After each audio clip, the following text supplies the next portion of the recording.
Our next guest has been described as outspoken, wild. She's a loose woman. He's a famous hellraiser. They are? They are Denise and Keith Allen. Hello. I'll give you a kiss. That'll make you feel better. We have got unfinished business. Well, if we had, we haven't now. Okay. Da-dee-da. I'm giving you an order. And I'm telling you, I don't have the authority. Shut up!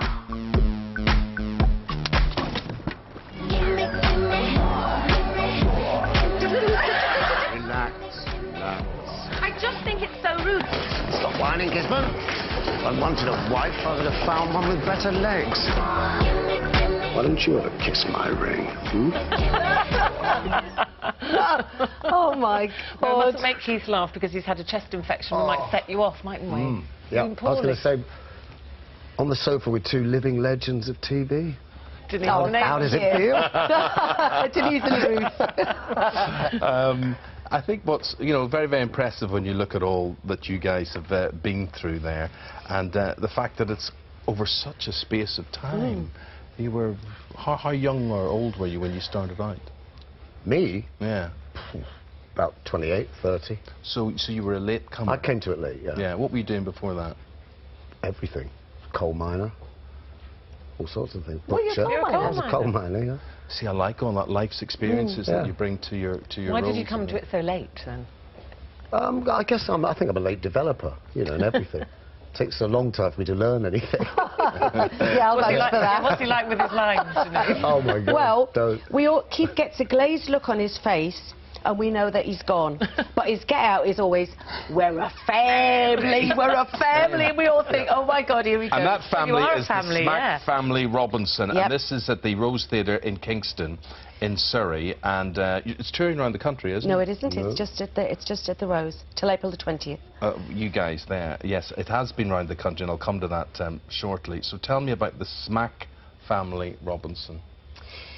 Well, they are. It's a black comedy, and it's very black, but it's very funny, because the family are dysfunctional, but as are many families, no more dysfunctional than others. They are definitely a family, but they are a family of drug dealers who have made a lot of money. And Catherine, my character, has a flower shop, which is the only flower shop in the county with a £3 million turnover, because it's where they launder the money.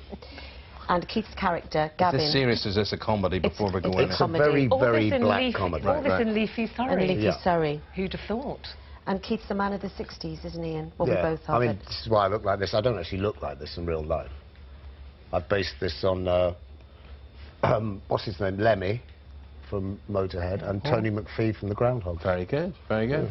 Yeah. The reason I was talking about around the country, this is set, your aspect of it, because you're in Kingston, the Robinsons are in Surrey, but it wasn't originally written to be in Surrey. It was written in 2003 by Richard Bean, who wrote One Man, Two Governors, and it was first performed by Live Theatre Company, where I cut my teeth, really, and it was set in Whitley Bay, where, ironically, I'm from originally, but now he's moved it to Kingston, Surrey, so all the references are based around that area. Richard quite proudly says, he's a very clever guy, Richard, you know, and he says it's a franchise play. You could actually set it anyway and just change the location. And people like that, Well, don't of they? course. I think so, yeah. I did read about him that he said, you know, often in his interview, people are going, really, sorry? It couldn't possibly Well, it was based on a real family in Sussex. But no, but also, I mean, the biggest Mr. Big, in terms of drug dealing, was in Surrey. Now, this, I'm presuming this doesn't glamorise. Of course not in any So way, and they get their comeuppance. What does it show, the impact on a whole family? Because they've got teenage children as well. Well, they have, yeah, and then we've got 3 children. Harry Melling, Kate Lamb and Matthew Wilson play our 3 children.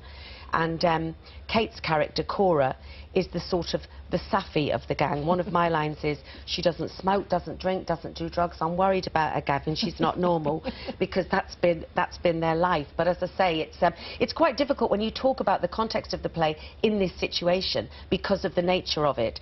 But it's very funny, and as I say, it in no way glamorises And what them. about, is it something that teenagers could go to with their parents? Oh, of course. Yeah, I mean, the language is, it does sort of say in the programme, you know, it does make it quite clear that there is quite strong language. It's rich. It is rich. Now, you're being directed by Richard Wilson, aren't Indeed. you? So had you worked with him before as a director? What's he like as a director? No, well, I love working with him.